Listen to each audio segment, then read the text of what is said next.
Good afternoon. My name is Veronica Merrick, and I'm reporting live to this evening to discuss the stronger measures against tobacco smoking in public places. First of all, it is important to note that smoking of tobacco is just not a personal problem, but is also a societal problem. According to the World Health Organization, there are approximately 1.1 billion smokers in the world, with the figure expected to hit 1.6 billion in the year 2025. According to CDC, 36.5 million people in the United States are cigarette smokers. Medical research reveals that tobacco is a major cause of deaths globally.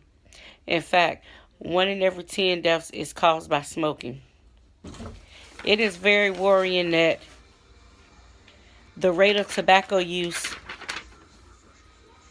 as well as tobacco related deaths are higher among the younger people certain the younger people of certain racial and ethnic groups, including Asian men, African Americans, American Indians, and Alaska Natives.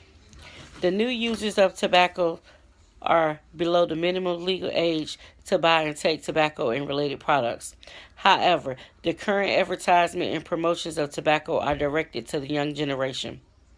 During the last few decades, government have been seen to respond to the smoking epidemic by developing various tobacco control policies. However, these policies continually face national and international challenges, including lack of enough funds as well as the presence of other more pressing challenges. Transnational tobacco companies have also developed so many roadblocks that hinder the full implementation of tobacco and control policies. There are so many elements of tobacco control policies that greatly reduce the use of tobacco and thus improve the overall public health. There are two ways in which the use of tobacco control policies can address the problem in question.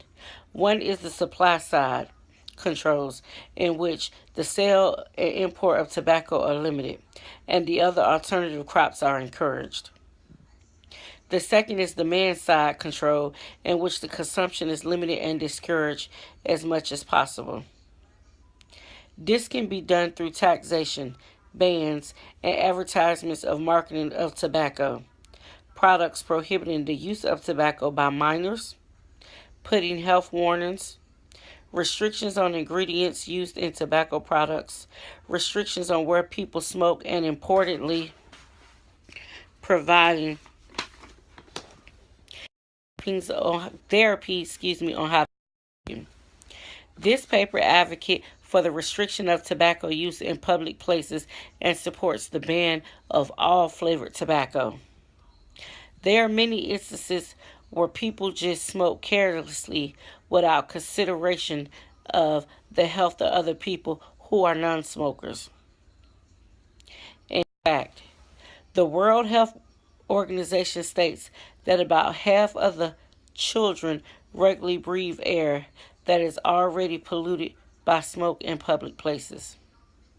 Secondhand smoke is very hazardous and it causes and it has and it is the cause of more than 890,000 premature deaths every year.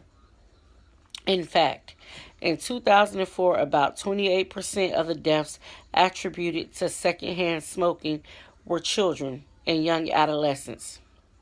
Therefore, this is a serious issue, and there should be strict legislations to curb smoking in public. It should be made a basic human right for every human being to breathe in tobacco smoke free air. There are smoke free laws that have been put in place to protect the non smokers, but they have not fully been implemented yet. Therefore, the legislators must implement even stronger measures to protect the children and the workers from flavored tobacco products. Flavored tobacco is meant to entice the smokers into thinking that the products are not harmful because they smell good when they are really dangerous and just as dangerous as the tobacco products that do not smell good. Most smokers often use flavored tobacco in cars carrying children, therefore endangering the health of the children. Other tobacco like products also come with different flavors, including shisha and hookah pipes. And hookah pipes are very common for the young people this day and age. And most people that don't even know the harm of using hookah pipes just use it because they really think it's actually cool. And these products should also be banned or prohibited from being used in public places. Tobacco use is largest Tobacco use, is the largest preventable cause of death and disease around the world. The legislators must provide servant leadership by ensuring that they safeguard the interests in their electorate, and in this case by developing laws that will protect children and non-smokers from the adverse effects to tobacco products. Tobacco use in public is a huge health problem, and it requires stiff actions to be taken to reduce its effects on the people and the environment as well. Regular smoke and secondhand smoke also causes another deadly disease, and that's lung cancer. So, in order to protect our youth, we need to try to stop and ban a lot of the smoking in public places. Thank you.